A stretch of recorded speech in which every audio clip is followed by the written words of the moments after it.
Okay, I'm back. I was away for a couple of weeks. I was very busy with a lot of things, but I did find the time to grow my mustache in between, and right on time because it's almost the end of November and therefore also almost the end of Movember. So this whole project is coming to an end soon. This is the fourth video. I'm planning on doing a fifth one in the coming days, sort of to round off the whole month and to look back and to thank everybody who donated and participated and what have you. But this probably will be the last one in which I will actually answer a question. But if you have another question, just keep them coming and I'll use them next year.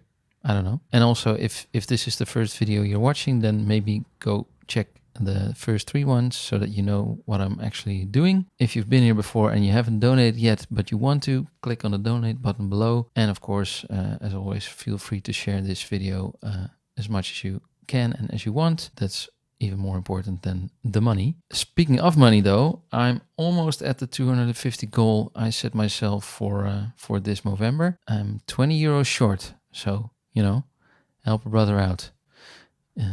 If you have 20 euros to spare for this charity.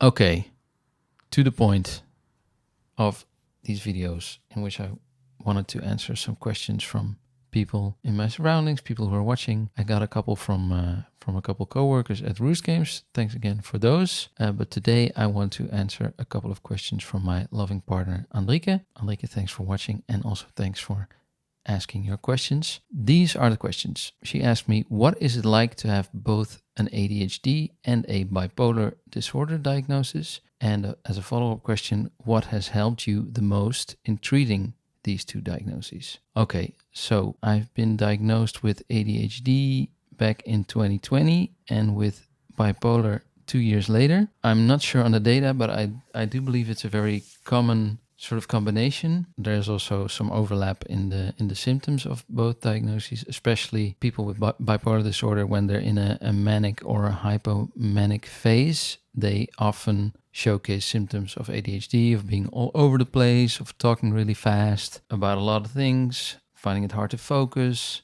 getting irritated fast, just being all over the place generally is a sign of ADHD, but also of bipolar disorder in the mania phase. And that for me also made it hard to distinguish what was going on exactly for a long time. I think so my ADHD diagnosis came first, and it did help me put a lot of things in perspective, but it wasn't until I got my bipolar disorder that I really was able to start working on things properly.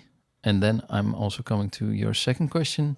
I think what has helped you the most in treating these two diagnoses is the diagnoses in themselves already helped a lot. And again, especially the bipolar disorder diagnosis helped a lot because all of a sudden, a lot of the troubles I was having up until then, so I was 34 at that point. I've been through a lot of phases where I just didn't know why things were the way they were in terms of why I felt so bad or why I felt so wired or so I wasn't in control of my moods, and that's of course a very important part of the bipolar disorder. So the diagnosis as a start really helped me at least understanding what was going on, and I think that was really more than the ADHD diagnosis, really a condition for me to start working on things, on how can I manage this sort of a mood roller coaster that your brain is putting you through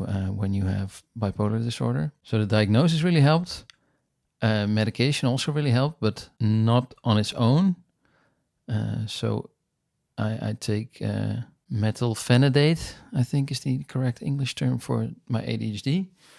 And that helped getting focus, but the drugs on their own are not enough. If you don't know what to do with this newfound focus, then you still really are nowhere yet. So combined with medication, for my ADHD at least, meditation and also very structured planning and just discipline really helped. And for the bipolar disorder, I think the medication was I really needed that before I could do anything about it. So I started taking lithium, and that helped me at least putting a brake on my worst sort of mood swings, so that I could at least notice, hey, I'm going sort of down the ramp or up an elevator, basically. And because of the lithium, I was at least able to pull the brakes a little bit, so that I knew, okay, I'm starting to feel up or down, and then the lithium put me in a place where I was aware of that, so that I could,